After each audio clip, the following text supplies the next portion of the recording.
meus queridos stalkers, tudo bem com vocês? Sejam muito bem-vindos ao episódio 13 do Pode Stalkear. Se você aí gosta da pegada desse programa, gosta desse tempero, dessa vilanice que esse podcast tem, eu te convido a se inscrever no nosso canal e a compartilhar essa transmissão para todo mundo. Ativa a notificação para você ficar por dentro de tudo que acontece aqui. Deixa seu like e compartilha esse programa de hoje porque ele tá incrível. Deixa eu apresentar o meu convidado para vocês. Criatividade, sensibilidade e interesse pelas artes. Seriam essas as características de um arquiteto? Ou de um artista? Acredito que ele nem mesmo sabia. E aí ele precisou consultar o seu coração, que foi muito claro com ele. O palco é o seu lugar. Comediante stand-up desde 2008, ele foi pioneiro em Minas Gerais nessa categoria de comédia. Campeão do Fight de Piadas pelo programa De Noite, do Danilo Gentili, ele foi um sucesso, suportou muita coisa para ser campeão. A gente vai perguntar para ele um pouquinho mais para frente.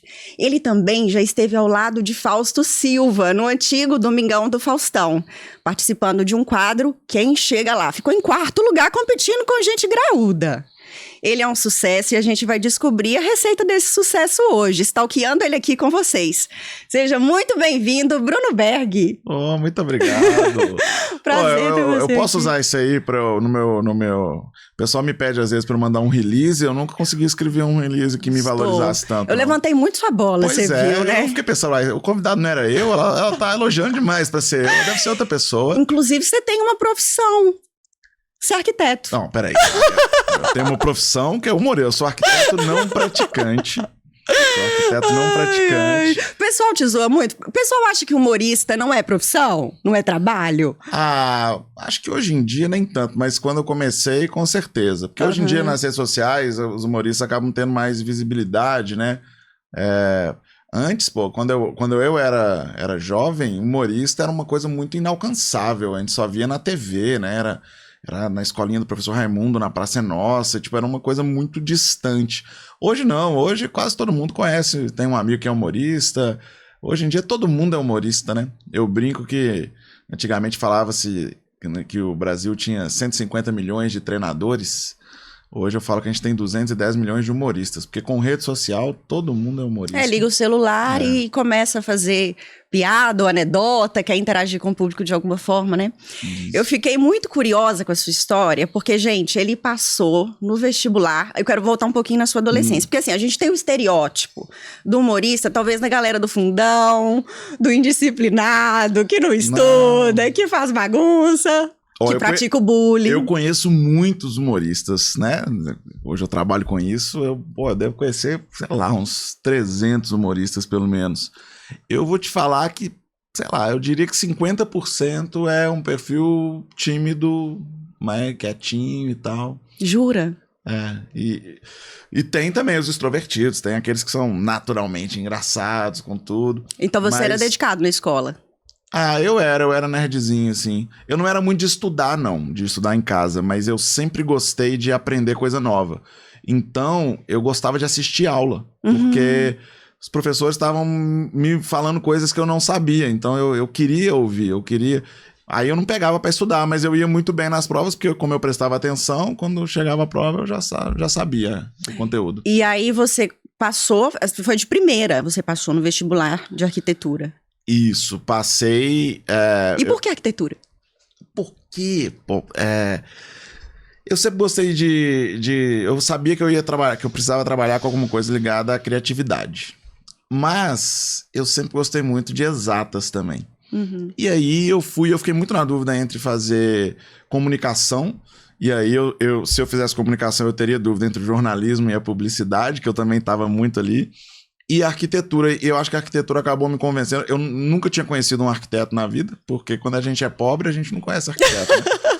Pessoas que são ricas e tal, elas sempre têm, porque o meu arquiteto... É chique.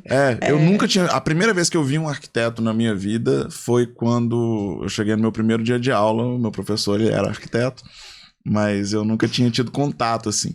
Mas eu sentia que era a união entre a criatividade e as exatas, né?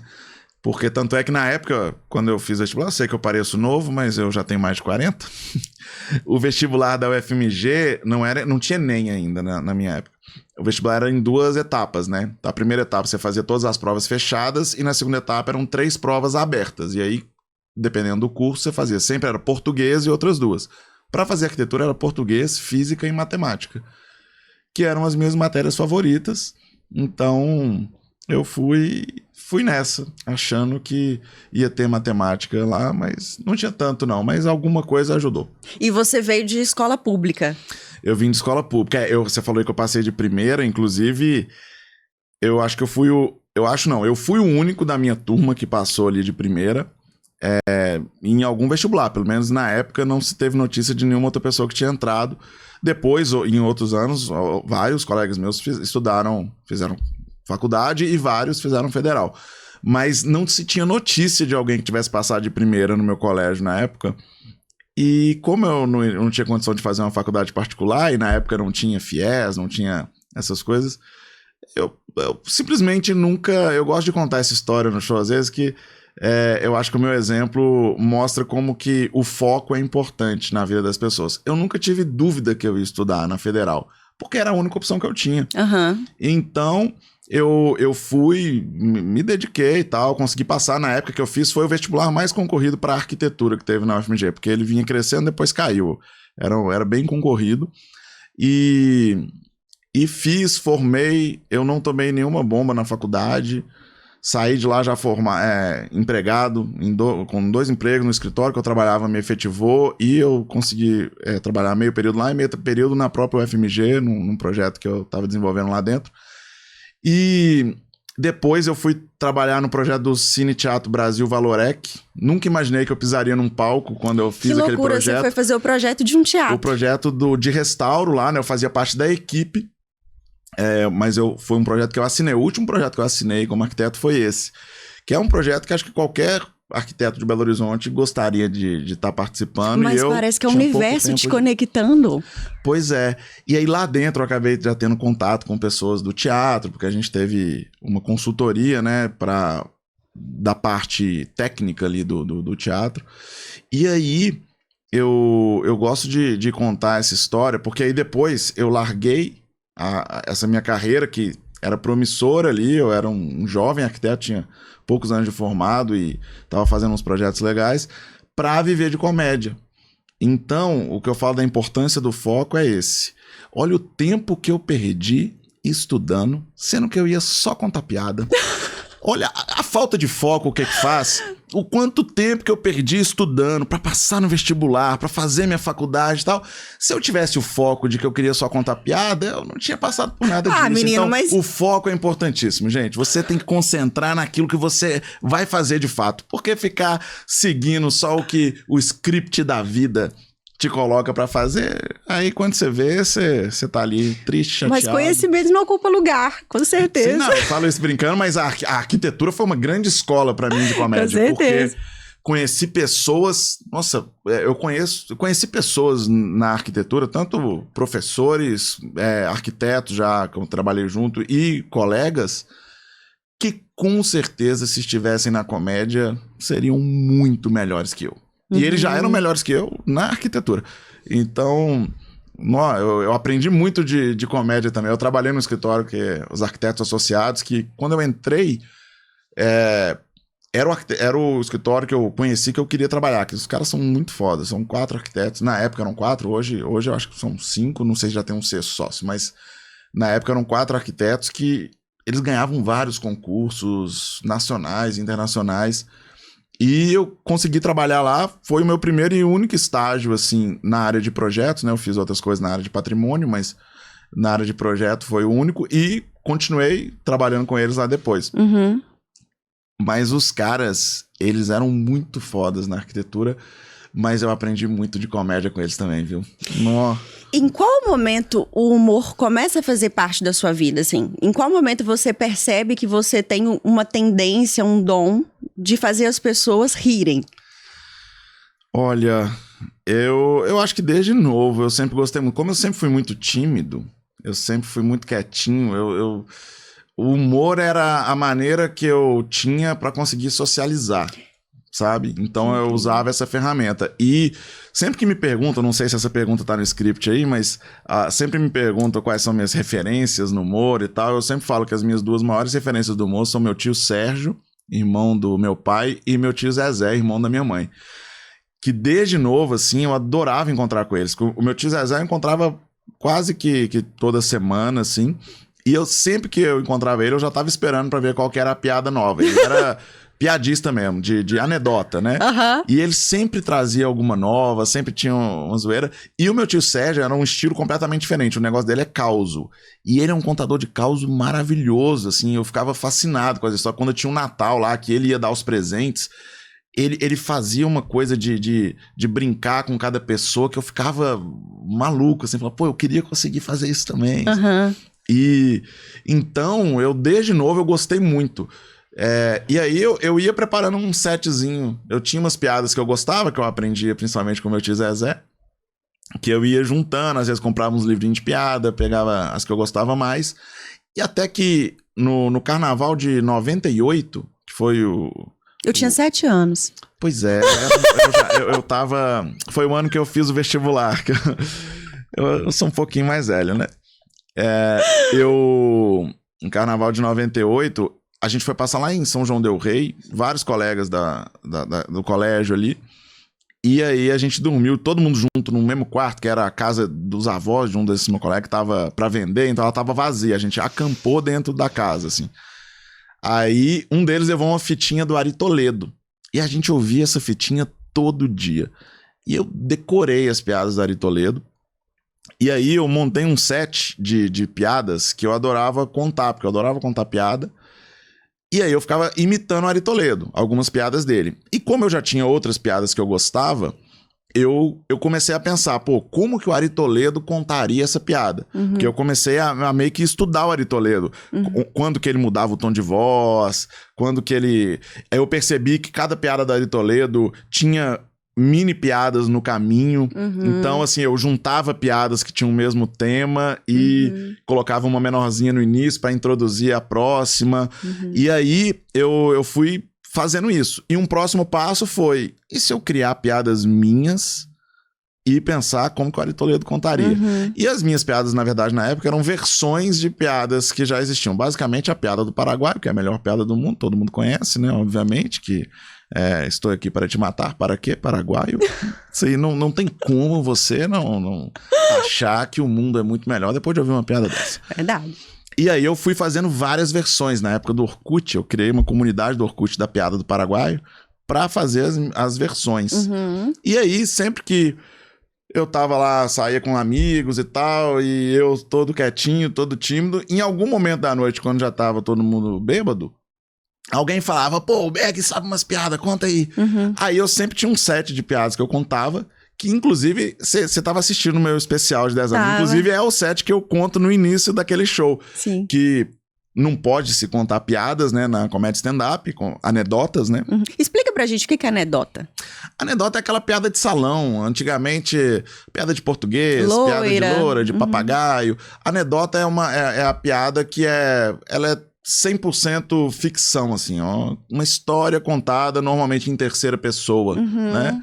Na comédia stand-up, tem vários estilos de fazer comédia stand-up, mas normalmente é uma observação em primeira pessoa. Ou eu estou contando uma coisa que aconteceu comigo, ou com um amigo meu, ou eu estou fazendo uma observação, a minha visão, tipo, o que eu penso a respeito da música sertaneja. E aí eu faço piadas a respeito daquilo. Mas é a visão sempre em primeira pessoa, porque a base da comédia stand-up é ser uma comédia autoral. E até então, aqui no Brasil, a gente tinha muita questão de, tipo, eu fui em várias peças da campanha de popularização do teatro, quando eu era mais novo, e eu achava que pra você criar uma peça de comédia, a fórmula era aquela, você tinha que pegar várias anedotas e costurar elas com uma historinha. Mas os momentos de riso, basicamente, eram anedotas que eu já conhecia, inclusive. Sim, e na anedota a gente percebe que vocês contam a piada, ninguém ri. Aí na hora que termina, dá aquela catarse que aí todo mundo vai rir. No stand-up, não. No stand-up a gente quer que as pessoas estejam rindo o tempo todo. É isso, você vai... a gente tem uma piada composta de setup e punchline. Setup é tudo que você diz pra aquela piada fazer sentido. E punchline é a frase que faz as pessoas rirem. Entendi. Né? É a linha do punchline, é a linha que você escreve do soco, né? Que é o soco no seu cérebro. Você conduz a pessoa pra um lado E se ninguém ri? Se ninguém ri, é triste. Como que você conduz isso? Assim, no início a gente só fica com vontade de se matar. Mas depois, quando a gente já tem uma certa experiência, a gente tenta brincar com isso. Porque na comédia não existe erro, né? Na comédia, se ninguém riu, o alvo sou eu. Aí eu me zoo, que eu fiz uma... Você se detona. E aí as pessoas vão rir do meu fracasso. Entendeu? Você se medica? Você toma antidepressivo? Já tomei, eu tava tomando no ano passado. Eu fui no psiquiatra, ele me passou uns antidepressivos. Porque as pessoas às vezes acham que a gente que trabalha com humor não tem isso, né? Mas às vezes a gente tem dinheiro pra ir no psiquiatra. Aí eu fui, ele me passou uns antidepressivos lá, mas não foi uma experiência... Eu acho que eu não sei se eu tava realmente em depressão. Eu acho que eu tava mal por questões que estavam acontecendo na minha vida profissional, pessoal, uma junção de coisas. Eu tava, sabe, todo mundo tem momentos, né, que você tá bem, que você tá mal. Mas como eu já tava há um tempo, eu tava chegando a um ponto de não conseguir escrever novas piadas, assim. Então eu resolvi ir no psiquiatra. Só que aí ele me passou... Você já foi? Já tomou algum? Menino, eu tô aqui dopada. Ah, é? Você toma 3 qual? gotinhas de manhã, 3 de tarde, 3 de noite. Depois da pandemia não existe quem nunca tomou frontal, tudo. Não, ele me passou... Ele começou de leve comigo, ele me passou um que é o Escitalopram. Só que aí ele me falou que eu poderia ficar com a libido muito baixa. Sim. E aí, assim... Eu tive que voltar lá nele e falar, olha... Eu tava triste, eu tava mal.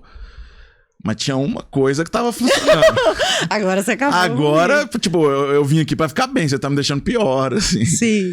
Aí ele mudou lá, me passou a sertralina, que também tem o mesmo princípio ativo, ele falou que também baixa a libido, mas ele passou junto a bupropiona, que ele falou que esses dois trabalhavam muito bem juntos, assim. Aí uma coisa ia compensar a outra. Ele falou até que tem gente que usa bupropiona para tratamento de disfunção erétil. Aí, falei, então beleza. Então agora vai ficar bom, né? Tá tudo certo. Só que aí aconteceu uma coisa estranha, que tipo, a libido voltou, mas eu não conseguia... Tô tentando achar aqui, pra não ficar muito... Sei lá, imagina que você vai numa festa de Réveillon, você se diverte. Mas você não viu os fogos. Sei lá, você pega champanhe, sacode, mas ela não estoura. Entendi, ficou claro. Eu não conseguia chegar no ápice. Resolveu muito a questão da saúde mental. Não a minha, resolveu da minha namorada, porque eu virei uma máquina. O negócio, não, eu tava... Irresistível. Não, sério, é umas coisas muito loucas. A gente vive hoje num mundo que é tudo muito dinâmico, né? É TikTok, Reels, notícia toda hora. A gente vive num mundo de muita informação, então é tudo muito rápido, a gente não aguenta esperar nada. Eu nunca imaginei que ela ia ficar tão feliz de eu gastar 45 minutos pra fazer uma coisa que eu resolvi em 2 normalmente. Gente, olha mas só. Mas você vê como é que às vezes demorar mais... Ela acelera o áudio pra ouvir 2 vezes, mas outras coisas mas na hora lá o negócio... Pois é. Mas aí depois de um tempo eu conversei lá com o psiquiatra e aí a gente cortou. Aí hoje não estou medicado. sob efeito... Não, eu tô medicado pra caramba, porque eu tomo um remédio pra hipertensão, pra colesterol, pra diabetes, e agora eu tô tomando um monte de vitamina, porque eu tô fazendo um tratamento também pra melhorar minha saúde, emagrecer também. Voltei pra academia, que eu tava sedentário pra caramba. Tô fazendo tratamento também pra cabelo, passando minoxidil. Eu agora tô tomando minoxidil, porque eu comecei passando minoxidil, que eles... Você conhece o minoxidil? Conheço. Né? Eu faço crescer cabelo, eu trabalho com estética. Por isso que eu tô toda assim, cheia de botox, nem parece. Você faz parceria? Eu tô precisando de uns botox aqui. Minha namorada falou que eu tô precisando fazer do terço superior. Então ela é da área. Ela entende. Ela entende. Não, nós vamos dar um jeito. Então qual beleza. é o nome dela? É Bia. Bia, eu vou te fazer mais feliz.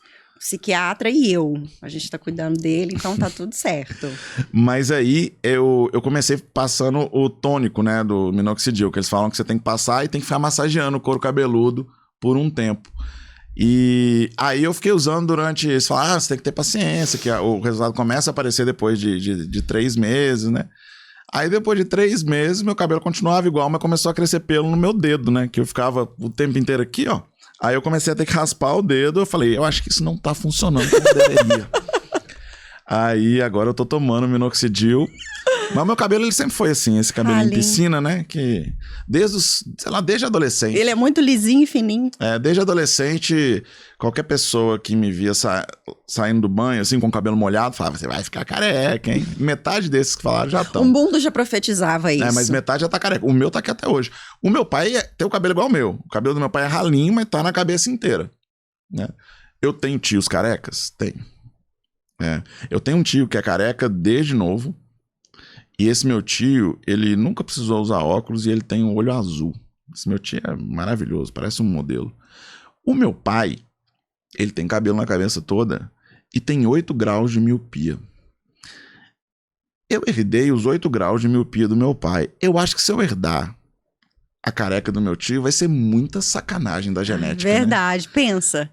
Porque assim, tudo do lado ruim. Se eu herdar... Eu não sei, talvez eu até preferia a careca se viesse com o olho no meu tio. Que aí compensava. Que aí eu não ia precisar usar óculos. Hoje eu já fiz cirurgia. Inclusive, o meu pai, ele fez a cirurgia. Depois falou, não, a melhor coisa que eu fiz e tal. Falei, pô, você podia ter feito a cirurgia antes de ter metido, então, né? Verdade. Meu marido também fez. Metido na minha mãe, no caso. Se minha mãe ver essa piada, ela vai odiar. Aqui, por falar no seu pai, ele super apoia seu trabalho. Inclusive, ele te ajuda a montar o repertório dos shows. Não, o meu pai... O pai dele é maravilhoso. O meu pai... Conta uma pra gente do seu pai, de autoria dele. Ah, não. O meu pai teve um dia que ele... Depois eu vou até achar um áudio aqui, que é melhor mostrar áudio. Mas teve um dia que ele... Eu fico meio de tocar o áudio achando que é uma coisa e foi outra. Mas o meu pai, ele é aquele cara que tá sempre querendo fazer graça. O tempo inteiro. O tempo inteiro. E aí, eu comecei a trabalhar com comédia, e depois que ele aposentou, ele achou que a função dele era arrumar piada pro meu show, né? Mas, nossa, as piadas do meu pai são muito ruins. São muito ruins. Só que aí, quando eu levo ele no show, mostro, a galera gosta e aplaude. Aí ele fica achando que ele tem tá que fazer bem. mais. Teve um dia que ele me mandou, ele me ligou, senão eu queria ter o áudio disso. Ele fez uma piada que ele falou, eu sou diabético, porque ele é diabético. Então ele faz piada baseado nele, né? Uhum. Eu sou diabético. Eu faço caminhada, só não faço corrida. Aí eu tava esperando. Falei, e aí? Falei, não é isso, não achou graça, não? Eu falei, pai, eu não entendi onde que tá a parte engraçada mesmo. Ele falou, não, é porque eu sou diabético. Então eu faço caminhada, né? Porque eu preciso fazer caminhada, porque eu sou diabético, tenho que cuidar da saúde. Mas corrida eu não faço. Aí eu, tá, pai, mas e aí? Cadê? E aí a quebra? E aquela... A ideia... O punchline, né? Cadê? Onde é que tá? Não, é porque, ó... Se eu fosse taxista, se eu fosse Uber, eu fazia corrida. Mas não faço. Eu faço caminhada. Nossa, porque eu sou diabético. Ruim. Eu falei, pai, isso nem faz sentido. Como não faz sentido? Eu sou diabético, faço caminhada afetada. Entendi, tá bom, deixa pra lá. Mas tem uma dele que o povo é apaixonado. Inclusive, meus vídeos nunca viralizaram. Eu tenho a impressão, eu descobri isso com o TikTok. Na pandemia, eu tive que postar mais vídeos e aí eu consegui viralizar alguns vídeos. Porque eu faço show e a resposta que eu tenho do público é sempre muito boa. Então eu falo, pô, sou um bom humorista. Põe na internet, ninguém gosta. Mas aí no TikTok, no início o TikTok tinha um limite de tempo. E depois veio o Reels no início era 15 segundos, depois passou pra 30, depois pra 1 minuto, agora tá em 1 minuto e meio. Mas o que eu tinha que fazer? Pra caber minha piada, eu tinha que reduzir ela. Então o que eu fiz? Eu cortava a minha respiração pra ficar aquele ritmo de vlog, sabe? De rapidinho. Uhum. E aí começou a dar certo. E aí eu entendi que o meu timing de piada é bom pro palco. Mas pra internet é muito lento. Uhum. Porque eu começo a falar no ritmo que eu falo e tal. A pessoa já passou o dedinho pra cima e foi pro outro vídeo. Então, eu tive que aprender isso. E eu não lembro por que eu tava falando isso. Não, que loucura. Até isso é importante, né? Nossa. E hoje em dia, se você não posta vídeo todo dia, a gente virou refém do algoritmo. Tem um humorista maravilhoso, mas que não sabe lidar com rede social, que a carreira acabou. Tipo, eu vou achar o coisa do meu pai. Se você quiser ir falando de outra assunto, eu volto no meu pai assim que eu achar. Você procura aí pra gente. Eu devia ter separado isso antes. Eu quero falar um pouquinho do Queijo, Comédia e Cachaça. O que foi o primeiro grupo mineiro. Aí deixa eu só entender. Você formou em arquitetura, era arquiteto, trabalhava com arquitetura, atuava e fazia comédia como hobby. Isso. Eu formei em arquitetura no fim de 2004. Vai fazer 20 anos esse ano. Nossa Senhora. Trabalhei com arquitetura até final de 2009. Tá? Eu comecei a fazer comédia. Eu estreiei, o Queijo, Comédia e Cachaça, que foi o primeiro grupo, estreou em julho de 2008. Então eu trabalhei 1 ano e meio com arquitetura e tinha comédia ali como hobby, né? Mas eu ouvi sempre uma frase, que você já deve ter ouvido: trabalhe com o que você ama e nunca mais vai trabalhar na vida.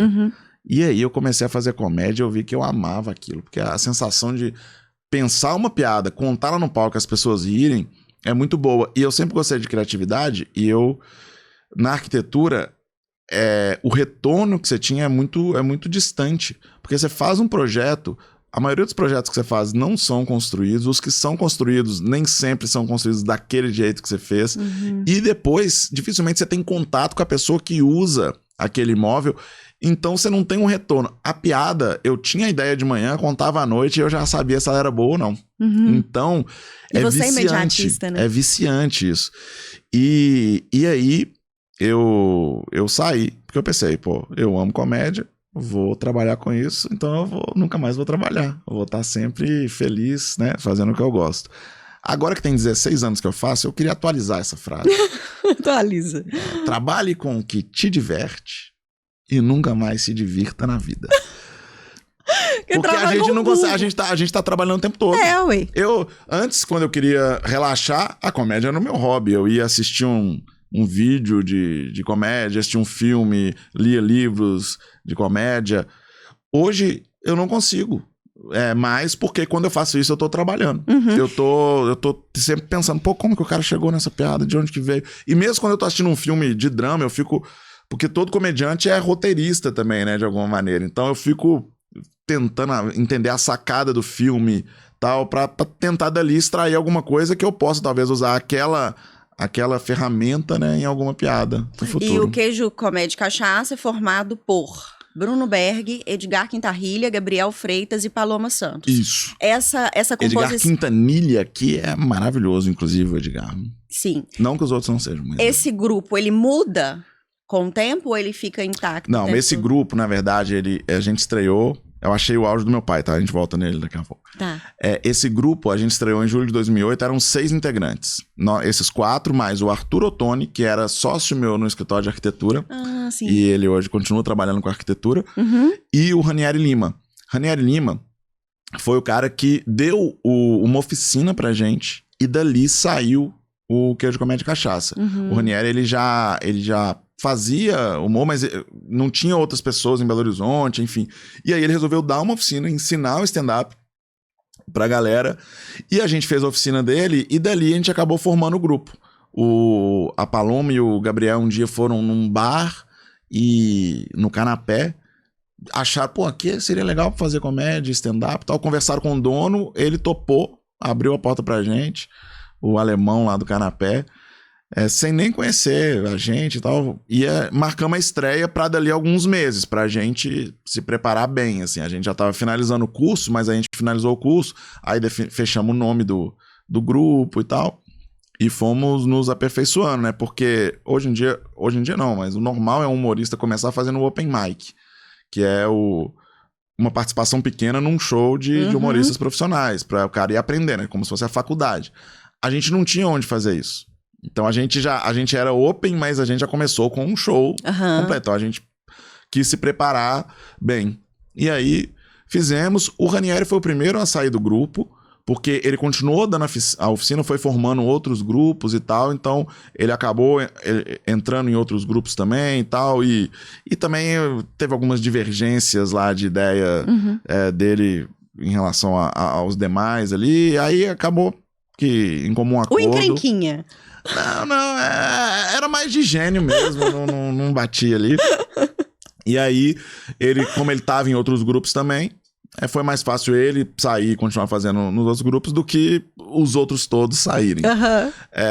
E aí, o Arthur depois, quando a gente fez 2 anos, ele foi o último show dele com a gente, e ele saiu e ficamos nós 4. Uhum. E nós 4... A Paloma faz até hoje, o Edgar também. O Edgar tá morando em Fortaleza, que ele tá fazendo um mestrado lá em humor, que lá Fortaleza o Ceará é o berço, né, dos maiores humoristas aí. Então lá, a Federal de lá tem um mestrado voltado pra humor. Que legal. Aí, ele tá fazendo esse mestrado lá. E o Gabriel, ele tá morando em São Paulo. Ele fez muito tempo, eu perdi contato com ele. Eu não sei se ele continua fazendo lá. Uhum.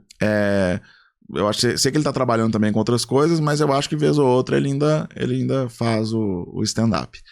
Inclusive, em primeira mão, hein? Confirmou hoje aqui pra mim, vamos fazer um show especial do Queijo Comédia Cachaça. Ah, é? Aqui em BH? Aqui em BH. Vai ser... A gente agora finalmente tem um comedy club, né? Aqui em Belo Horizonte, que é o Copo Sujo Comedy Club. Fica ali no centrão, na Caetés, entre São Paulo e Afonso Pena. Parece um dentista, mas é no 2º andar. Parece um puteiro também, as escadinhas você sobe.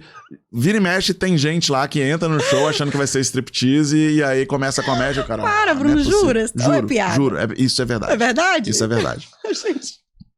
E aí, Aí chega lá te ver. Eles vão... Pois é, aí eu vou contar a piada e ele vai falar, ufa, ainda bem que não era strip. Mas aí, a gente vai fazer lá, vai ser no dia 7 de julho, que vai ser pra comemorar 1 ano do Copo Sujo Comedy Club. Aí vai ser com o primeiro grupo de stand-up. E a gente o Gabriel não vai estar. Vai ser pelo Simpla. Uhum. E eu fiquei sabendo hoje, não deve ter nem venda aberta ainda, mas como isso aqui fica na internet eternamente, estamos em 2024, tá, gente? Se você estiver assistindo isso lá pra frente, não tenta procurar esse show, não, que vai rolar. Dificilmente vai ter. Arrasou. O nome é porque vocês contam piada mineira? O foco é... Não. O nome era porque não tinha ninguém de Minas ainda fazendo comédia stand-up. Tá. Então a gente quis colocar um nome que todo mundo que ouvisse falar da gente já soubesse que era um grupo de comédia e já soubesse que a gente era de Minas. Então a gente pegou o queijo e a cachaça e juntou com a comédia. Arrasou. E juntou. Hoje eu tenho um show que é temático, que fala de Minas Gerais, que é o show 2 Mineiros e Meio. Que somos eu, o Paulo Araújo e o Estevam Gaipo, que inclusive são 2 dos sócios do Copo Sujo Comedy Club. O outro é o Rafael Araújo. E o Paulo Araújo, principalmente, ele é pernambucano, ele mora aqui há 15 anos, que ele casou com uma mineira. E então tudo aqui chamava muita atenção pra ele. Então ele começou a fazer piadas com esse tema. Hoje ele é o maior especialista em mineirês que temos. E aí a gente montou, como eu e o Estevam também tínhamos materiais de comédia sobre Minas Gerais, a gente montou esse show juntos. E tá muito legal, assim, a gente tem rodado Minas Gerais toda, já fomos em Itabira, né, sua cidade, já fomos lá algumas vezes, fomos lá, acho que... Tanto que o Paulo falou, não quero mais voltar em Itabira, tem que fazer outra cidade de Minas até voltar lá de novo. Ele adora Itabira, mas é porque tem muitas outras cidades que a gente ainda não foi e pedem muito, né, pra gente... Mas o mineirês esse assunto é um assunto que eu acho... Tá muito em alta também, né? Me fala uma piada de Minas. Uma piada...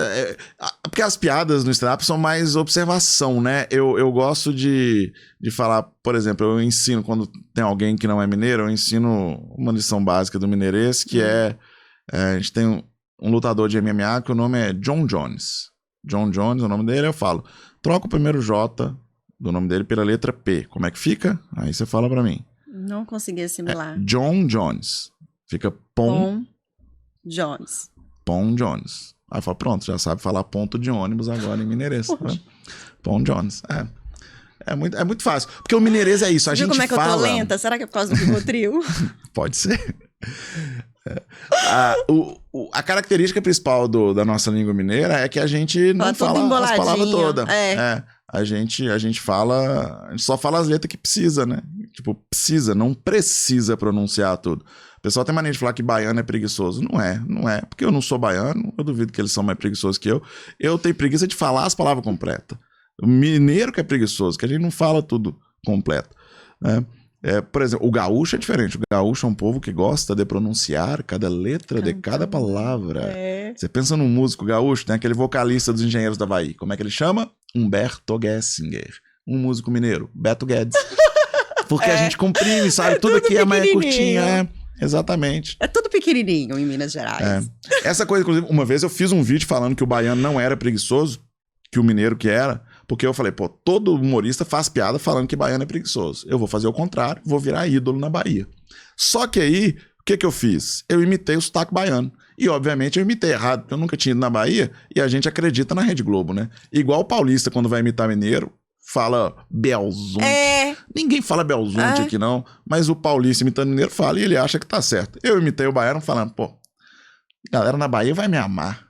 Sou o primeiro humorista que tá defendendo o baiano, dizendo que ele não é preguiçoso.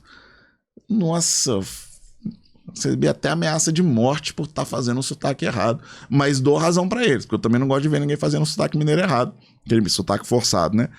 Mas tem um ponto. O baiano não é preguiçoso. Minha namorada, inclusive, é baiana. Então tenho que defender, senão apanho. Mas ela mora aqui em BH? Ela mora aqui. Tá. Ela mora aqui. Mas tem um ponto que aí eu diria que o baiano, não vou dizer que ele é mais preguiçoso, mas que o mineiro dá mais raça. Porque tem um amigo meu colega de Desculpa Qualquer Coisa, o João Basílio, ele faz uma piada que ele fala que o baiano, quando ele quer muito conquistar alguma coisa, ele quer muito realizar o sonho, o que ele faz? Ele batalha, ele corre atrás, não, ele amarra uma fitinha do Senhor do Bonfim. Nesse ponto... E crê. Pois é, mas nesse ponto a gente tem que dizer, nesse ponto o mineiro dá muito mais raça, porque o mineiro, quando ele quer conquistar uma coisa, quando ele quer muito realizar um sonho, o que ele faz? Ele pega um ônibus, viaja 36 horas pra chegar na Bahia e amarrar a fitinha do Senhor do Bonfim. Quer dizer, a gente tem muito mais trabalho pra conseguir realizar. Não dia que o Senhor do Bonfim abrir uma filial em Guarapari, pô, ninguém segura Minas Gerais, não. Aqui, por falar em lutar em sonhos, o senhor esteve lá no Domingão do Faustão? Me conta isso. O Faustão e a produção dele são um pouco responsáveis por eu ter largado a arquitetura. Eu imagino. Como porque eu tinha um ano de carreira só quando eu fui convidado para participar do Quem Chega Lá. E foi muito bom, assim, a minha primeira participação,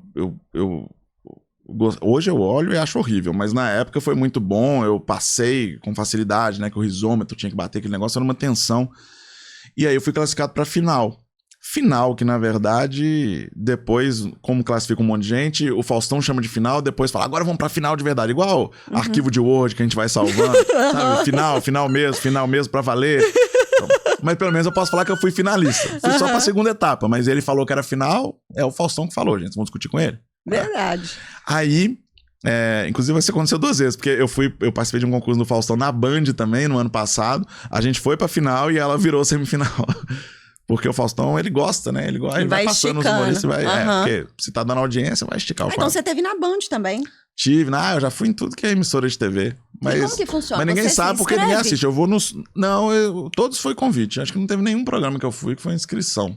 E você fica nervoso, assim, antes? Eu ficava muito. Eu acho que eu não ficava... Na hora de entrar, eu tava mais ou menos tranquilo, mas eu percebia que eu não conseguia entregar as piadas com a naturalidade que eu entregava nos meus shows, entendeu?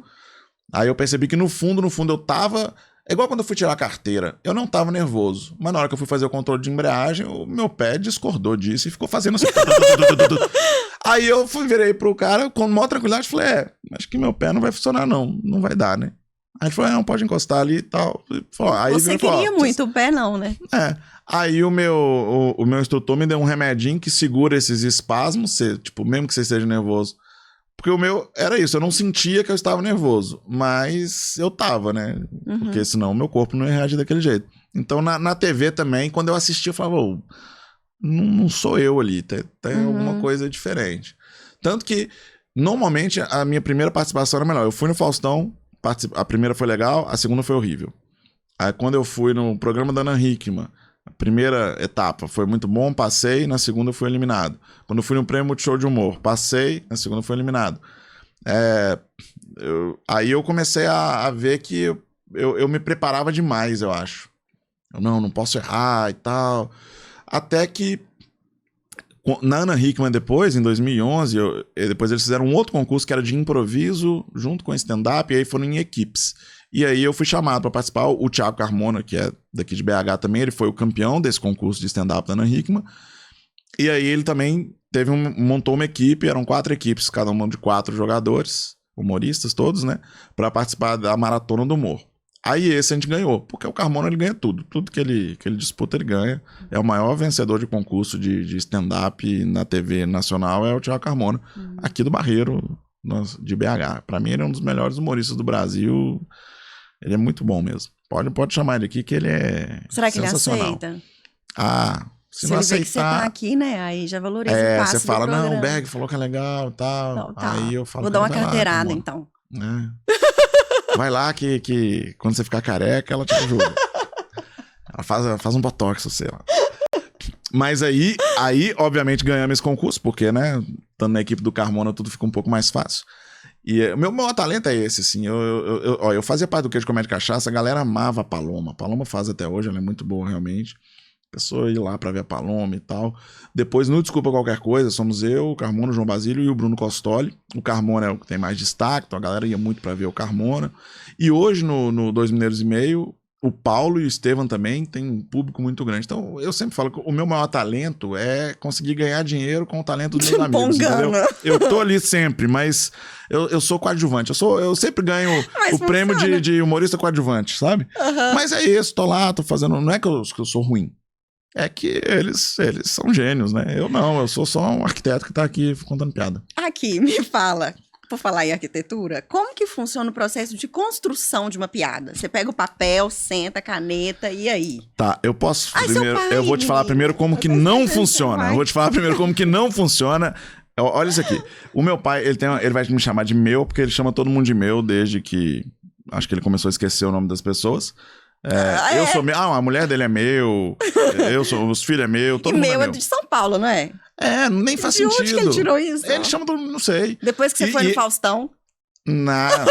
Não, e é engraçado que ele mora em Matozinhos, né? A cidade aqui da região metropolitana. Ele mora num condomínio lá. E aí tem umas crianças. Gente, o pai dele. Não, é condomínio. É condomínio. O pior é que é condomínio do Minha Casa Minha Vida. Mas aí, Aí tem várias crianças lá que ele brinca, porque ele é muito zoeiro, então criança, ele gosta, ele mexe e tal. E é muito bonitinho que ele sai lá, às vezes, quando ele tá indo embora, aí as crianças passam e falam, meu! Todo mundo chama ele de meu. Eu acho muito bonitinho as criancinhas passando com ele, tchau, meu! Mas aí, olha o tipo de coisa que ele manda, pra você ver como não escrever uma piada. Fica aí lição pra todo mundo que quer aprender. Meu, beleza? Eu tenho uma piadinha aqui pra você usar no seu show que vai ser um escândalo, invenção minha, tá? Aí eu pergunto, qual o sol que não esquenta? A resposta é sorvete. Mas pior que a gente ri, porque eu acho que a risada horrível. Dele no final é estratégica. É pra fazer a gente rir também. Nossa, ele tem uma... O problema é que eu não sei se eu vou achar essa aqui, aí... Mas ele mandou uma vez que ele contou a piada toda errada. E morreu de rir no final. Falei, pai, você viu que você errou aí a piada? Depois eu vou encontrar. Você é filho único? Não, tem 2 irmãos. Tem um irmão mais velho e uma irmã mais nova. Ah, tá. O mais velho é inteligente. Você tem um irmão inteligente. O meu irmão é super inteligente. O meu irmão, ele sempre foi o melhor aluno. Por isso que eu não achava que... Eu me surpreendi quando eu passei no vestibular de primeira. Porque o meu irmão, ele era o melhor aluno do colégio, assim, tipo... E ele não passou de primeira. Aí eu falei, acho que vou ter que me esforçar um pouquinho mais aqui. Mas é porque ele fez ciência da computação. Então o curso dele era mais concorrido e tal. Mas ele passou de segunda e hoje está trabalhando lá em Brasília. Ele é funcionário do Banco do Brasil, trabalha na área de computação lá do Banco do Brasil. Bem, bancário. Não surtou ainda não? Acho que talvez um pouquinho. Também tá tomando Estalopram. Mas hoje em dia, gente... Eu sei porque eu tenho um marido ex-bancário, eu penei muito. Mas ele é ex-bancário porque ele diz... Mas era público também ou não? Não. Eu acho que a pressão no banco particular deve ser maior ainda. Maior, Mas agora tá tudo bem, graças a Deus. Tá tudo bem. Mas ele foi pra cá, foi pra agora comédia foi também? Empreender, também tá louco, do mesmo jeito. Deixa eu te perguntar uma coisa. Qual o maior medo do humorista? Que você fala assim, meu Deus do céu. A pessoa não ri da sua piada. É, né? Isso aí foi fácil. Não, porque é muito ruim, porque assim, contar piada... Eu acabei não falando a fórmula da piada, né? A gente volta nisso também. É verdade. Fazer um show de comédia, as pessoas rirem e tal, eu volto pra casa com uma sensação muito boa. Mas também quando a gente faz um show ruim, a vontade é de se matar mesmo, assim. É um negócio, você fala, não, eu não presto pra isso, eu não presto pra nada e tal. É muito ruim. Me contam, né? Eu nunca fiz um show ruim. Mas... Não, nossa, o show ruim é muito difícil. Não é complicadíssimo. Eu tenho uma participação minha na TV que tem duas, na verdade, que são sofríveis. Tem várias que não são tão legais, mas tem duas que são sofríveis. E, por sorte, nenhuma delas tá na internet. Várias pessoas já tentaram achar e ninguém encontrou. Uhum. Mas eu até gostaria de ter elas, pra eu reagir a elas hoje. Pra você ver. Eu participei junto com o Bruno Costoli, a gente tem uma dupla sertaneja. Eu não faço a menor ideia de como é que canta e tal, mas a gente tem uma dupla sertaneja, porque ele sabe tocar, e aí eu vou cantando junto com ele. O pessoal às vezes fala que eu tô fora do tom, aí na outra vez eu vou com roupa de outra cor, ver se melhor. Sem ser rosa, pra não contrastar com a pele. Rosa eu já parei, aposentei. Durante 10 anos só apresentei de rosa. Mas aí a gente foi lá participar do Astros, aquele programa do SBT, se deve lembrar, que era o Ídolos antes e virou Astros, porque a Record pegou os direitos do Ídolos, né? Mas os jurados, eles passaram anos e anos e anos julgando pessoas da música. Até que o Astros virou uma coisa mais genérica, assim. Aí eles mudaram a fórmula, que era o seguinte: no primeiro bloco iam 3 cantores, no segundo bloco iam 3 pessoas de variedades, tipo coisa circense, mágica, aquelas coisas que parece que o cara vai morrer, variedades. E no terceiro bloco, 3 de comédia. E aí eles escolhiam o melhor de cada bloco, no final voltavam os 3 e eles votavam quem que era o melhor do dia. E davam um prêmio lá, acho que era R$5.000. E aí, eles convidaram a gente pra participar. A gente teve um vídeo nosso que viralizou com música lá, porque a gente fazia o verdadeiro sertanejo universitário. Que a gente fazia paródias de sertanejo cantando as músicas dos cursos. Uhum. E aí, o vídeo nosso do Direito viralizou muito, que era uma paródia de Evidências. Inclusive, postamos recentemente, viralizou de novo. É um que sempre vai bem, assim. E esse show do Bruno e Bruno, que é eu e o Bruno Costoli, né? A gente chama Bruno e Bruno, mas quando o pessoal vê a gente cantando, já sugeriram a gente mudar pra Marrone e Marrone, acho até que faria mais sentido. Mas a produção chamou a gente super empolgada. E era assim, tinha que fazer 3 minutos. Aí a gente falando, olha, mas os jurados, eles estão acostumados a julgar música, a gente não sabe cantar. Não, eles sabem que o bloco da comédia é pra julgar a comédia. Uhum. Tal, tem certeza? E eu falei isso várias vezes com a produtora, porque eu sei que eu não tenho a menor noção de música, então, assim, seria terrível se eles fossem me julgar pela música. E aí, a gente passou com a produção antes, e falou, não, vocês têm mais música? Temos mais essa. Aí mostrando, porque tinha que fazer curtinho ali pra 3 minutos. Aí, no fim, a gente foi mostrando várias coisas, eles adoraram. Falaram, não, faz isso, isso, isso e isso. Aí falou, mas pelas minhas contas aqui vai dar uns 7 minutos. Falei, não tem problema, na edição a gente corta dos outros e tal, porque... Aí a produtora falou com a gente, é porque até hoje, desde que a gente implantou esse formato, ninguém de comédia ganhou. Uhum. E a gente quer muito que alguém de comédia ganhe, e nós estamos muito confiantes que vocês vão ganhar e tal. Então beleza, então vamos lá. A gente foi super confiante. E aí a gente fez esse programa e pela primeira vez... a comédia ganhou. Que foi legal. o carinha que fez lá antes da gente, assim. Mentira! Eu achando que ele ia falar que era ele. Não, a gente entrou no palco. Falamos a introdução lá, vamos cantar o verdadeiro sertanejo universitário e tal. Na hora que a gente começou a tocar, a gente ouviu uns barulhos. Pam, pam. Eu nunca tinha assistido o programa. Eu não sabia que o jurado, ele falava sim ou não, mas ele podia, se ele não gostasse, ele já podia falar durante, que não queria ou que queria. Uhum. Na primeira frase que a gente cantou, eles já meteram não. Ou seja, eles não esperaram chegar na piada. Eles viram que a gente cantava mal e tiraram a gente. A produção não alinhou isso com eles. Com certeza não. Aí, eu cantamos mais um pouco, eu vi que tava estranho, que era o Miranda, que era o único, ele era super rígido, ele não tinha apertado não. Aí, passou mais uns 20 segundos, ele foi e apertou o não. E eu fiquei, pô, porque justamente o Miranda demorou, né? Depois, quando eu fui assistir, ele fingiu que tava dormindo. Quando a gente começou a cantar, ele começou a fingir que tava dormindo, aí... Pá! Ai, que E aí, normalmente, eles falavam o que eles pensavam e o participante podia responder, né? Conversava ali com eles. Aí aquele André Vasco entrou no palco, né? Porque eles eliminaram a gente ficou sem entender, porque a gente não sabia que tinha essa possibilidade. O André Vasco entrou, infelizmente e tal. Aí o Sacomani pegou o microfone e falou: ô André, não precisa entregar o microfone pra eles, não. Acho que tá muito claro aqui o que a gente pensa. Tira esses caras do palco aí, pelo amor de Deus. E aí a gente saiu do palco literalmente pra dentro do carro que levou a gente pro aeroporto. E a gente ficou 4 horas no aeroporto esperando o horário do nosso voo. E foi, tipo, horrível. Nossa. Horrível. A gente foi escorraçado de lá. Sendo que, quando a gente saiu, no caminho até o carro, a produtora ficou pedindo desculpa pra gente. Desculpa, gente. Pô, a gente falou com eles, mas eles fazem tudo da cabeça deles, não sei o quê, tal. E passou na TV umas 2 semanas depois. A gente encontra isso na internet pra Não ver? encontra. Aí Esse que não tá. tem. Eu queria muito isso hoje. Se alguém conseguisse encontrar isso, eu ia achar lindo, porque é muito vergonhoso, com certeza. E a gente que é humorista, a gente gosta de passar vergonha. Né? Aqui, eu quero voltar na pergunta da construção da piada. Qual a estratégia que você usa? Assim, cada humorista vai ter uma estratégia diferente, assim.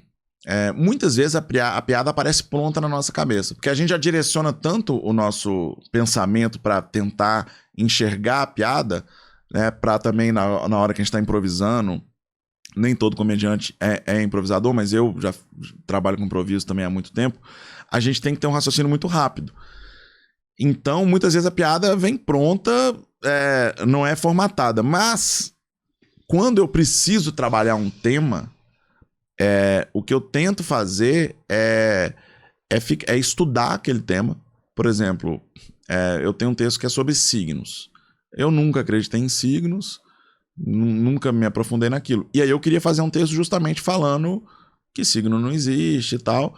E aí o que eu fiz? Eu fui estudar signo. Uhum. Tanto que eu às vezes no texto, alguém que acredita em signo fala: mas você conhece demais pra alguém que não acredita. Eu falei: porque o meu trabalho eu não vou chegar aqui falando bobagem, né? Uhum. Então, assim, eu faço piadas zoando, mas com o conhecimento daquilo. Então, eu gosto de estudar aquele assunto, aprofundar um pouco mais, porque às vezes em algum detalhe mais profundo a gente consegue tirar as melhores piadas. Uhum. E aí, tem gente que senta e escreve. Eu conheço humorista que consegue sentar e começar a escrever e tal. O meu processo é mais orgânico, assim. Ele é mais de deixar as ideias virem e achando... Porque, assim, a gente tem várias maneiras de construir uma piada, né? Então é ir buscando onde você acha aquilo. E uma técnica que eu ensino até no curso que eu dava, eu devo voltar a dar mais pra frente, o curso... Nada contra, até tô disposto aí a experimentar. Mas que é o seguinte, no improviso a gente tem uma coisa que é dos treinos, que é do universo de expectativa. Que é o quê? Quando a gente pede um tema, tipo os barbichas, eles pedem um tema pra plateia e eles fazem muito bem, né? Eles são talvez os melhores do Brasil aí no improviso. Por que a gente treina muito esse universo de expectativa, que é o quê? Vamos supor que a gente vai falar sobre avião. Então, a gente começa a listar num ritmo grande, cada um vai falando coisas que avião lembra. Céu, aeromoça, nuvem, não sei o quê. Blá, blá, blá. E aí vai indo até ficar difícil e a galera começar a errar. Uhum. Por quê? Porque quando a pessoa sugere avião, ao mesmo tempo que a gente tem que fazer uma cena pensando em coisas que todo mundo vai se identificar, o que vai deixar aquela cena foda é a gente trazer coisas que todo mundo vai saber que tem relação com o avião, mas ninguém pensou. Uhum. Então, a gente vai falar da aeromoça ali de cara, vai falar do céu, mas dali a pouco vai falar de... eu teria que fazer a lista toda aqui de algum elemento do avião que não é tão óbvio. Uhum.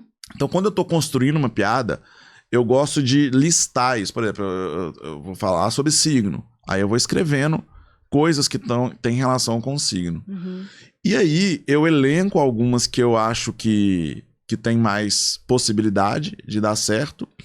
E aí, eu uso uma técnica que no curso eu chamava de horizonte de expectativa em segunda camada. Que é, por exemplo, vamos, sei lá, vou pegar outro exemplo que eu já consigo dar exemplo, que eu no curso eu usava esse, fica mais fácil. Coca-Cola. Aí eu vou listar lá, eu quero falar sobre Coca-Cola, então eu vou listar lá Fanta, KS, refrigerante, gás, arroto, coisas que estão relacionadas à Coca-Cola, tá? E aí, por exemplo, eu pego o KS, eu falo, pô, KS tem um potencial legal pra fazer uma piada que não é uma coisa tão óbvia, mas todo mundo sabe o que é e tal, KS. Então eu começo a relacionar coisas que têm a ver com KS, mas que não tem a ver com Coca-Cola. Entendi. Porque se tiver a ver com Coca-Cola, ela tava na primeira camada. Uhum. Se eu já fiz uma coluna aqui com tudo que tem a ver com Coca-Cola, KS. Aí eu vou listar e vamos lá. Aí chegou em KY. KY, na hora que KS, você falou, eu KY. imaginei que era esse o final. E aí, Coca-Cola e KY não tem nada a ver. Mas a partir do momento que eu faço essa tabelinha, eu sei que eu consigo relacionar a Coca-Cola com KY porque existe uma ponte que é o KS.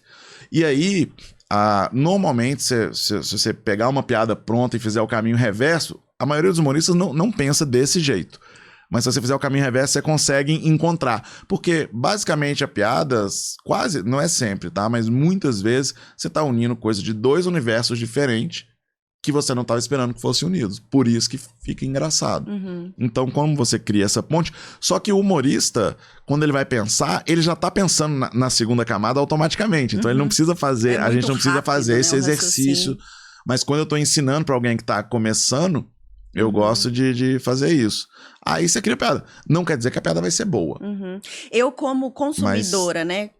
Como ouvinte, enfim, eu percebo que quando vocês fazem uma piada que a gente consegue linkar com a nossa realidade, por exemplo, você vai falar da sua mãe, que aconteceu uma coisa na sua casa quando você era criança, e automaticamente eu lembro da minha infância, eu crio essa conexão e eu vou rir. A piada de identificação, né? Muito, funciona muito. Por isso que, por exemplo, o Paulo Araújo, que fala muito sobre a cultura mineira, ele faz tanto sucesso. Porque ele é de Pernambuco, ele veio pra Minas, então ele vem de uma cultura que é muito diferente. Ele até fala que, provavelmente, Minas e Pernambuco são as duas culturas mais opostas, se pegar... Aí ele que conhece as duas pra explicar. Uhum. Mas ele fala que o jeito do pernambucano é muito diferente do jeito mineiro. E o mineiro é muito... passivo, ele é tranquilo. O pernambucano não, ele fala que quando ele casou, a esposa dele, eles foram morar lá um tempo. Só que eles não conseguiram ficar lá muito tempo porque a esposa dele não se adaptou, porque ela voltava do trabalho e falava, nossa, ninguém gosta de mim na escola. Aí ele falava, muito provavelmente todo mundo lá te adora. Mas é porque o nosso jeito de falar não é igual ao de vocês. Uhum. Então... E depois que ela foi embora, várias professoras falaram, pô, por que você foi embora? E realmente ela descobriu que as pessoas gostavam dela. Mas é porque o mineiro, a gente tem um jeitinho... Tanto é que todo mundo gosta do mineiro. Mais doce, né, de acolher. E o pernambucano não é que ele é grosso, mas é o jeito deles, assim. Eles falam entre eles... O Paulo mesmo, às vezes, ele dá umas patadas na gente e fala, que isso, Paulo? Não, eu tô falando de boa. Vocês também são muito sensíveis. Na Bahia também, a minha namorada é baiana, de vez em quando eu falo, não precisa ser grossa assim comigo. Não, eu não tô sendo grossa, não. Aí ela fala, não, o mineiro é sensível demais. Mas não é que a gente é sensível, é que a gente não... A gente tem um jeito diferente de falar. Uhum. Então, quando ele vem e tudo isso que é diferente da cultura dele chama atenção pra ele, e ele faz piada com isso, você se identifica. E você se identifica, às vezes, em cima de coisas que você nunca tinha parado pra pensar. Uhum. Porque simplesmente é a sua vida. Sim. É o seu dia a dia. Pra gente é natural falar uai. Quando ele não fala uai, e o uai todo mundo conhece, mas aí ele começa a falar, peraí, quando que os mineiros usam uai? Aí ele começa a reparar isso. Ele fala, quando tá perguntando, usa uai no começo. Quando tá respondendo, usa uai no final. Coisas que a gente nunca parou, porque na gramática da escola não tem mineirês. Então ele desenvolveu a gramática do mineirês na observação, e aí quando ele fala isso no palco, você fala, pô, exatamente! E você nunca tinha parado pra pensar naquilo. Então essa é a piada de identificação.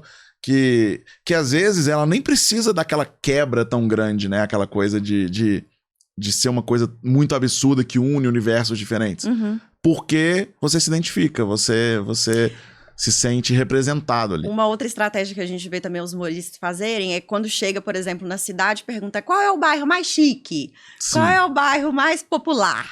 A Sim. favela. Aí o tempo todo começa a linkar esses Sim. locais. Então, a gente tem essa explosão de risada. Isso é uma coisa que muita gente faz. Eu gosto de fazer também, eu não tenho tantas piadas. É porque, assim, fazer piada com locais é uma coisa, a gente chama de hack. É uma muleta, é um fácil. Quando o show tá ruim, você mete um bairro ruim ali, e aí a galera morre de rir e tal, por conta disso.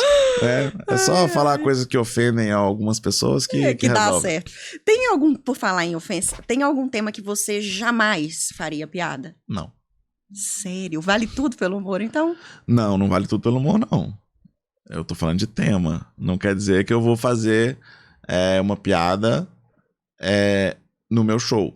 Mas eu posso fazer uma piada com um colega meu e aquilo vai ficar só entre nós ali, porque eu sei que ele sabe que aquilo pra mim naquele momento é só uma piada. Quando eu levo uma piada pro palco, as pessoas não conseguem tratar aquela piada como sendo só uma piada. Uhum. Porque a gente faz o stand-up não é um personagem, é a cara limpa e tal, as pessoas acham que tudo que a gente tá falando ali é uma opinião nossa. E pô, pra você fazer uma piada tem que ter uma distorção da realidade. Eu costumo falar que, assim, tem muito humorista que na minha opinião, usa a desculpa de ser humorista pra poder falar barbaridades. Uhum. Mas eu acho que tem uma diferença quando a barbaridade tá no punchline, que é a quebra, e quando a barbaridade tá no setup. Porque, vamos supor, eu não vou ter uma piada pra te dar de exemplo, mas vamos supor que eu faça uma piada onde... Isso rolou esse domingo, tipo assim, você tá com seu marido aqui, aí eu vou... Uma piadinha que todo mundo faz. Eu viro e falo assim, ele que é seu marido? Achei que era aquele louro que tava com você semana passada. Tipo assim, qual que é a piada? Ele vai saber que eu tô só fazendo uma piadinha, porque a distorção é dizer que você tá traindo seu marido. Então, a distorção é essa. Agora, se eu faço uma piada que eu parto da premissa, a Gabriela trai tanto o marido dela que outro dia eu vi ela entrando no motel com 3. Tipo assim, a premissa da piada parte de uma mentira. Uhum. Isso é uma maneira de você espalhar fake news. Uhum. Quando você usa isso pra celebridades, pra político, é uma maneira de você espalhar fake news, porque se a premissa da piada é o parto de um... Porque uma coisa é eu partir de um lugar e distorcer, e a brincadeira é falar que você trai seu marido.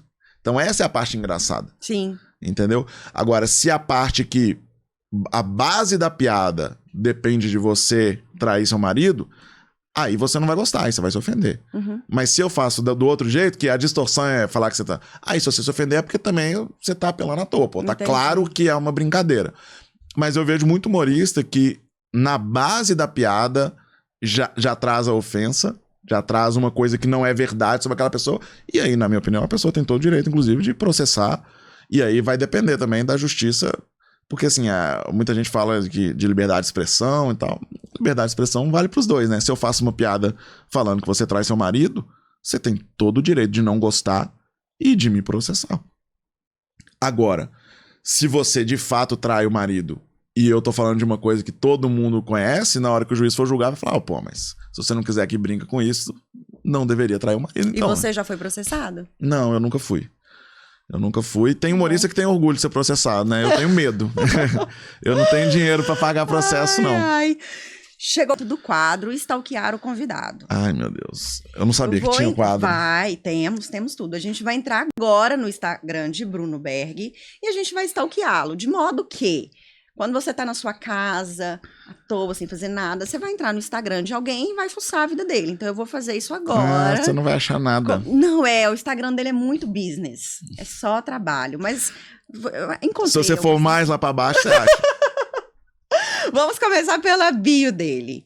Comediante stand-up desde 2008. Achei que você falava, vamos começar pela Bia, que é a minha namorada. Peraí, mas já... Pela bio. Campeão do Fight de Piadas, programa de noite. Diretor, por favor, coloque aqui na tela agora um trechinho do que foi esse fight da final. Coloque, por favor, porque, sinceramente, eu fiquei em choque. Me deu vontade de chorar. Ela é uma pessoa muito boa, ela faz um show lá no Rio para ajudar um orfanato, né? E é muito, muito legal ela fazer esse show. A melhor maneira que ela tinha de ajudar o orfanato era tentando parar de deixar a filha dela lá, mas... Falou o paizão. Tem tanto cuspe de comediante na vagina da ex do Berg que eu apelidei ela de microfone do Comedians. Eu fui procurar o seu canal, né, pra ver o que tinha lá de vídeos, de piadas, mas só tem um vídeo lá de stand-up onde você fala que você prefere pegar homem gordinho, né? E achei muito legal, eu uso ele hoje de exemplo para os meus amigos que se perguntam de onde que eu tirei tanta motivação para emagrecer 20 quilos. Eu acho ótimo. Mas chorar Pela mesmo? moça, você jantou ela. Ah, eu achei que ela mandou muito bem. Eu achei que foi bem equilibrado. Não, quando eu digo jantar, é o seguinte, ele pegou em alguns pontos que dói. Mas ela também pegou em pontos que dói. E aí, calma. Eu vou pegar um É trechinho. porque a proposta do quadro era essa, gente. A proposta do quadro é o seguinte, conta pra gente o que é o fight. O Fight de Piadas é um ringue, né? O cenário é todo um ringue, entra um humorista de cada lado e a gente faz piada pra destruir o outro. Então, assim, a ideia é pegar pesado com o outro humorista. Exatamente. Então, a gente... É um lugar... Eu não faço tantas piadas. Eu tenho algumas piadas mais pesadas no meu show e tal, mas não é muito a minha linha. Mas eu gosto muito de fazer. Eu faço entre amigos e tal, mas é porque eu sei que quando a pessoa vai no meu show, eu não quero que ela se ofenda. Então, eu não quero fazer uma piada, eu quero que ela saia de lá mais feliz do que ela chegou. Então, eu evito piadas, às vezes, que possam ofender. Nem sempre. Às vezes, todo mundo erra, né? Porque a gente também a gente tem que trabalhar no limite ali. Tem uma linha tênue entre a piada genial e a ofensa. Então, mas o Fight de Piadas é um programa feito pra isso. E eu tô aqui e do outro lado tem um outro humorista. Então, essa pessoa, ela sabe que eu tô fazendo piada e ela também tá fazendo. Pô, quando fizeram várias piadas ótimas de mim, que eu morri de rir lá. Essa energia, por exemplo, da vontade de abraçar o comediante que tá recebendo a porrada, é muito da gente que tá assistindo. Porque pra vocês é algo muito comum, faz parte do processo. Pra gente, a gente Tanto que eles diverte. terminam o fight e se abraçam. Eu falei, gente, ela abraçou ele. Ai, que raiva. Mas foi ótimo. É isso, porque quanto mais piada boa tiver, melhor pros dois, porque a gente tá indo num programa de TV pra ganhar visibilidade. Sim. Então, se ela faz uma piada muito boa comigo e eu consigo responder com outra piada boa, a galera vai compartilhar esse vídeo, falando, esses dois... Então, a gente quer que as piadas sejam boas. E pra isso, tem que tocar em pontos que vão fazer diferença, né? Isso, então aqui na bio dele, aliás, no feed dele, tem vários trechinhos do fight de piadas da final e também você encontra no YouTube pra poder assistir na íntegra. E como que é a sua relação hoje com a Xanda? Vocês conversam? A gente conversa muito pouco, na verdade. A gente se conheceu ali, assim, a gente já se conhecia de internet, né? Mas pessoalmente eu conheci a Xanda lá e, sei lá, a gente tem uma convivência boa. Tipo, a gente troca ideia de vez em quando. Muito raro, assim. Com o passar do tempo foi diminuindo, mas eu gosto dela, eu sei que ela gosta de mim também. Então tá tudo certo. Tipo, ninguém levou nada pro pessoal ali. Entendi. A Xanda, no fight, o repertório dela foi muito assim, voltado pra uma questão específica. Na verdade, não foi só ela, né? Porque antes dela, ela foi a final. Teve outros 4 antes. Ela foi a primeira mulher. Inclusive, fazer esse tipo de piada com mulher é muito mais difícil. Muito mais difícil. Porque você toca, assim, em pontos específicos, Não, né? é Com relação porque ao acaba indo feminismo. muito pro lado... Acaba indo muito pro lado... Você acaba caindo na armadilha de fazer piadas machistas. Eu, inclusive, tenho muito orgulho porque, na minha opinião, eu não caí nessa armadilha. Não, você foi perfeito. Porque inclusive, tem vários fights de piada que vai uma mulher contra mulher. É tudo, você é uma puta, que você dá pra todo mundo, quantos comediantes te comeram e tal.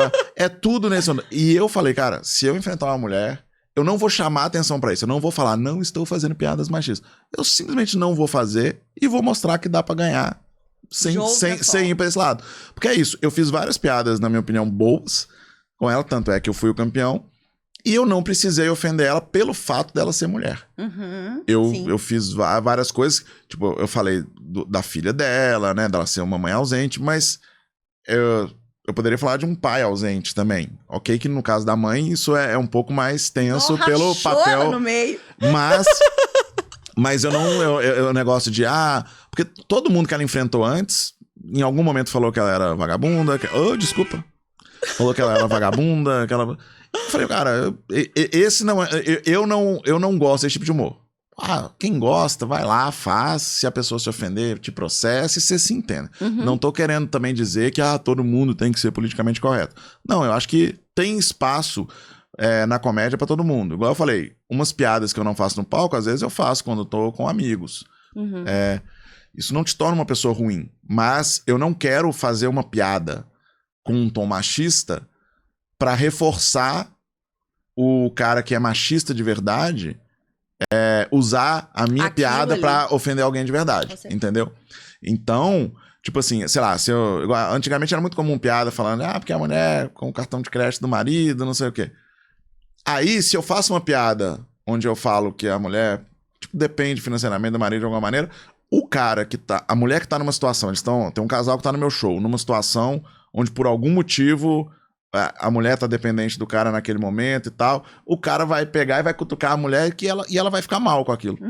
Então, assim, eu não quero correr o risco de uma piada minha ser usada por um filho da puta. Entendi, arrasou. Mas eu não estou imune a erros. Então, eu já fiz muita piada que hoje eu não faço mais, inclusive. E ela pegou no seu pé com relação à sua ex-esposa. A minha ex, Procede. Procede. É porque, assim, a gente trabalha na comédia stand-up. As pessoas acham que a gente só fala verdades. Eu gosto de trabalhar sempre com verdades. Mas óbvio que tem distorções cômicas, né? Eu fui casado, eu sempre... Até falo isso no show, assim, que eu falo lá... Eles pegaram muito no meu pé falando que a minha ex me traiu, né? Aí pegaram muito na questão de eu ser corno. Só que ela fez muita piada que foi falando da minha ex. Eu até em algum momento virei pra ela e falei, você sabe que a ideia é fazer piada comigo, né? Porque se você for ficar falando mal da minha ex, me avisa que eu vou pra esse lado aí e te ajudo, porra. Porque não tinha porquê. Mas a minha história com a minha ex, aí eu explico. Porque eu falo que ela me traiu com... Eu tenho algumas piadas lá onde eu falo que ela me traiu com várias pessoas e tal. E aí eu explico, nem tudo é real. Por quê? Eu parto de uma premissa verdadeira. Mas tem a distorção cômica. No meu caso, eu fui casado. Sim, meu casamento não deu certo. Mas não, meu casamento não terminou por causa de traição. Ele terminou porque eu descobri a traição. É muito diferente. É muito diferente. Porque se fosse por causa da traição... Ele me engana toda hora, eu acho que ele tá falando Se fosse sério, por causa da ódio. traição, o casamento não tinha nem acontecido. Entendeu? Entendi. E eu tenho uma piada que eu falo... E ela não pode te processar, só esse? De tanto que vocês ficam falando dela, pra cima e pra baixo? Eu não sei, assim, eu chutaria que se ela me processar, ela não ganha. Mas poder, ela pode, se ela se sentir ofendida. Mas, assim, eu não cito o nome dela em nenhuma situação. Inclusive, no Faz de Piadas, como fizeram muita piada com isso, um monte de gente, você chega nos vídeos no YouTube, um monte de gente perguntando quem que é ela e tal. E eu nunca respondo. E já teve casos de alguém citar o nome dela e eu responder falando, velho, não é esse nome. Porque senão vocês vão na pessoa errada e tal. Porque não tem interesse nenhum de que pessoas que não tem nada a ver com essa história cheguem lá pra ofender ela. Tipo, ela tem uma outra vida hoje. Nada a ver. Sabe, tipo, eu fiquei muito magoado na época, mas quando a gente trabalha com comédia, tipo, isso virou piada. Hoje eu conto essa história, porque eu já fiz tanta piada contando e tal, que parece que eu tô falando de um filme que eu assisti. Não parece que eu sou o personagem daquela história, sabe? Então, assim, eu tenho interesse zero de que alguém chegue com ofensa pra... Claro que eu imagino que se ela viu, ela deve ter visto esses... Ela não deve ter se sentido confortável. Mas, porra, a proposta do quadro é essa. Não fui eu que fiz as piadas lá.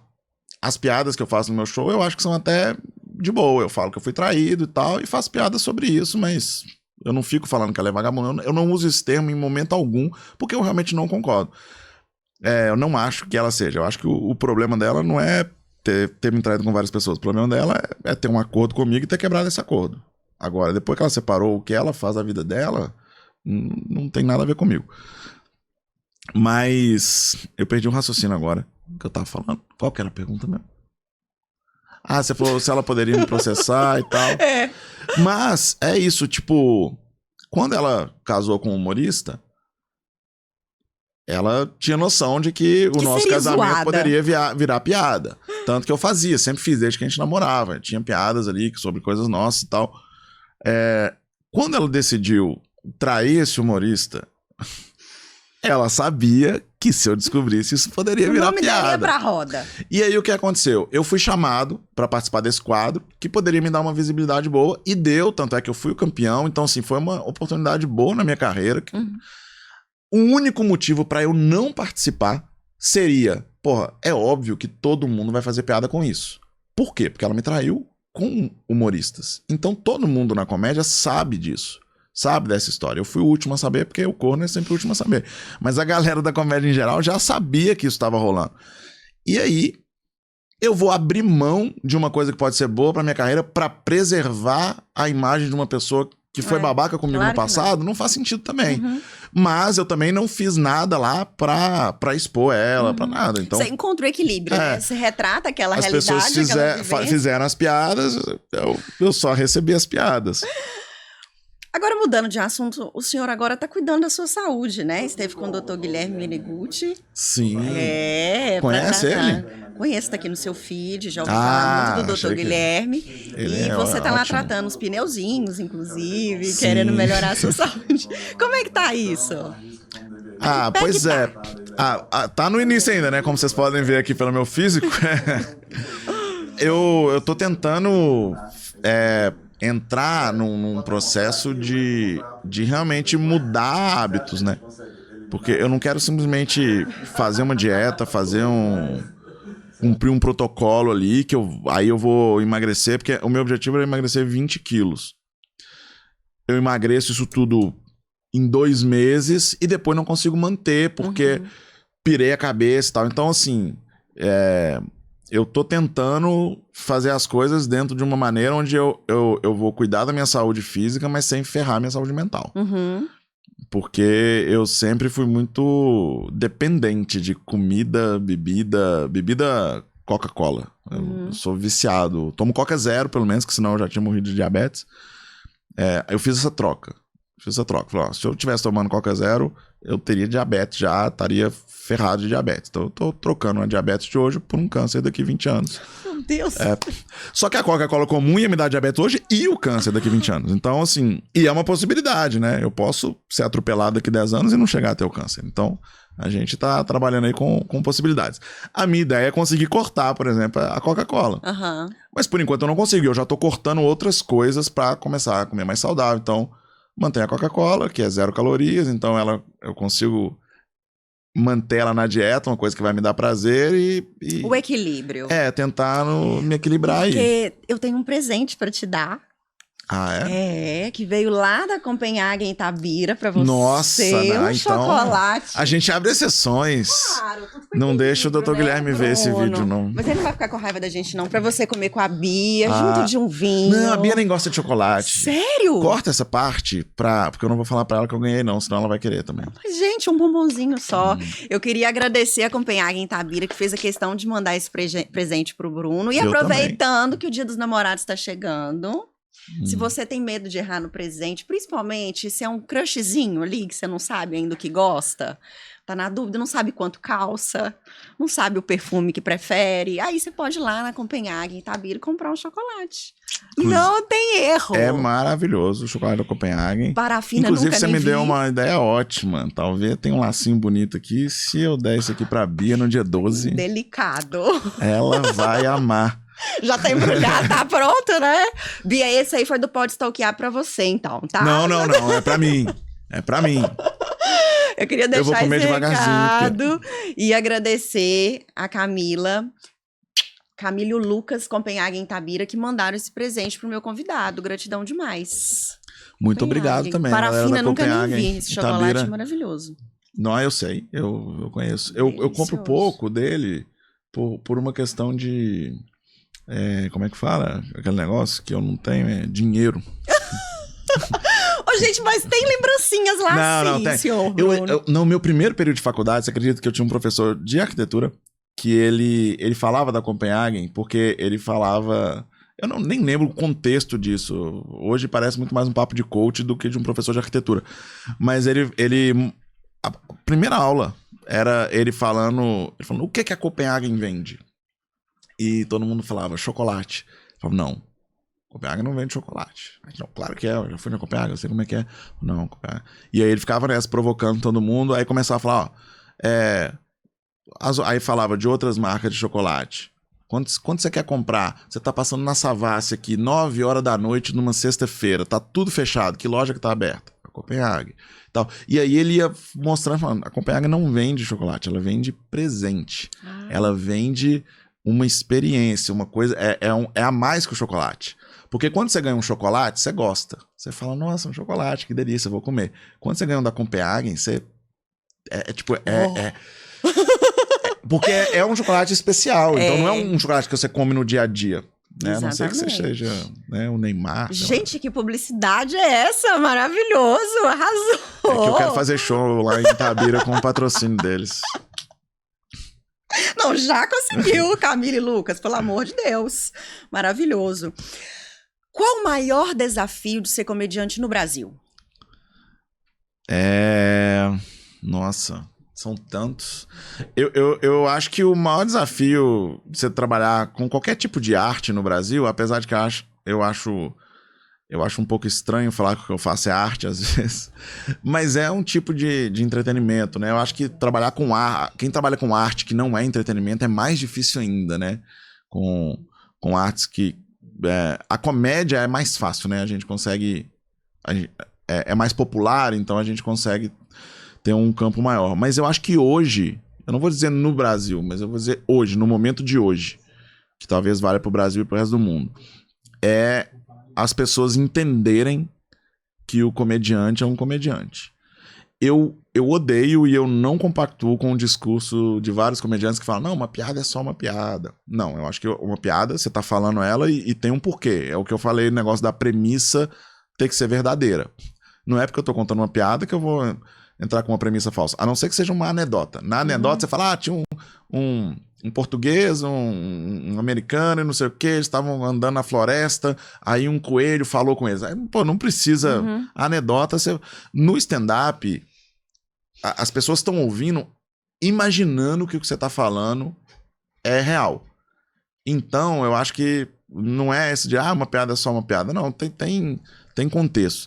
Mas eu acho que o mais difícil são as pessoas, por mais que elas saibam que tem um fundo de verdade ali, eu acho que às vezes elas levam a sério demais o que o humorista fala e não levam a sério o que pessoas sérias falam. Assim. A gente hoje, a gente tá numa polarização política muito difícil. Antigamente eu tinha medo de fazer piada com futebol. Hoje em dia é complicado fazer piada com política, porque cara, às vezes você faz um comentário que é neutro. Aí os dois lados te atacam. Compra aquele boi. E agora, quando uma pessoa tipo, critica uma piada que você fez e deseja a sua morte por causa de uma piada que você fez, mas aí você entra na página dela e ela tá fazendo campanha por um político que já fez coisas horríveis, você fala, cara, tá tudo errado. Assim. Eu acho que o mais difícil é isso, assim, é você fazer as pessoas têm que te levar a sério ao ponto de gostar de você e da sua comédia, mas entender que o que você tá fazendo, por mais que possa ter uma mensagem, ela continua sendo comédia. Porque tem tem humoristas que trabalham numa linha onde a comédia ela é uma forma de comunicação, né? Eu concordo com isso. Então, tanto que eu falo que a comédia, na minha opinião, tem humorista que fala, não, se o pessoal tá rindo, então valeu fazer a piada. Por mais que tenha ofendido. Se metade tá rindo e metade tá revoltada, ela, não, se a metade tá rindo aqui, tá de boa pra mim. Eu acho que não, porque na minha opinião, o riso não é o objetivo da comédia. A comédia é uma forma de se comunicar. O riso não é o fim, o riso é o meio. É o meio que a gente usa pra passar a mensagem que a gente quer. E aí eu posso fazer um discurso político usando a comédia, usando as pessoas riso. Eu posso dar uma aula Os professores que a gente lembra e que mais marcaram a gente, provavelmente era o que fazia a gente rir durante a aula. Sim. É mais fácil reter o conhecimento quando você passa de uma maneira divertida. Então eu posso fazer um discurso político, eu posso ensinar alguma coisa, ou eu posso fazer a comédia com o fim de entretenimento, puro e simples. Que aí eu vou contar uma anedota e tal, que não tem uma mensagem por trás. Tudo isso é válido. Só que quando você faz essa comédia que é entretenimento, o fim, ele se mistura com o meio. Porque você usa o seu meio é a comédia, então você vai usar o riso das pessoas para passar a mensagem, mas o fim é as pessoas se divertirem. Então o riso e o meio se confundem. E aí, quem trabalha com isso fala que quem quer usar a comédia para fazer discurso tá fazendo palestra, que não é comediante de verdade e tal. E quem faz uma comédia com alguma mensagem fala que esse tipo de comédia é um tipo de comédia rasa, porque, pô, você tem o poder, tem várias pessoas te ouvindo e você não tá usando pra passar uma... Só que eu acho que os dois são muito válidos e muito importantes e muito necessários na sociedade. E aí, enquanto eles ficam um batendo no outro, ao invés de se unir pela comédia, a gente só fica apanhando de todos os lados. A questão é o equilíbrio. Encontrar Exatamente. o equilíbrio disso tudo. E agora, pra terminar... Ficou sério, né? Ficou complexo. Ficou pesado. Vamos para o quadro Responda Direct. Eu vou falar uma palavra, pensou, devolve outra pra mim. Rápido. Só uma é o palavra? bate-bola da Gabi. Mas só uma? Só pode uma ou eu posso falar uma frase? Pode uma frase, meu pai. Então... Enfim. Vamos lá. Risada. Comédia. Palco. Comédia. Fama. Desnecessário. Comédia. Necessário. Eu sinto medo quando... Nossa. Quando eu tô respirando. Eu sou medroso demais. Eu tenho medo de tudo. Eu me sinto triste quando... Quando eu sou traído. Minha família é... Família. Família. Deus. Deus. Cara legal. Aplausos.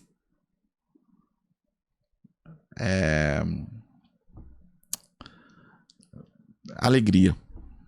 Dinheiro.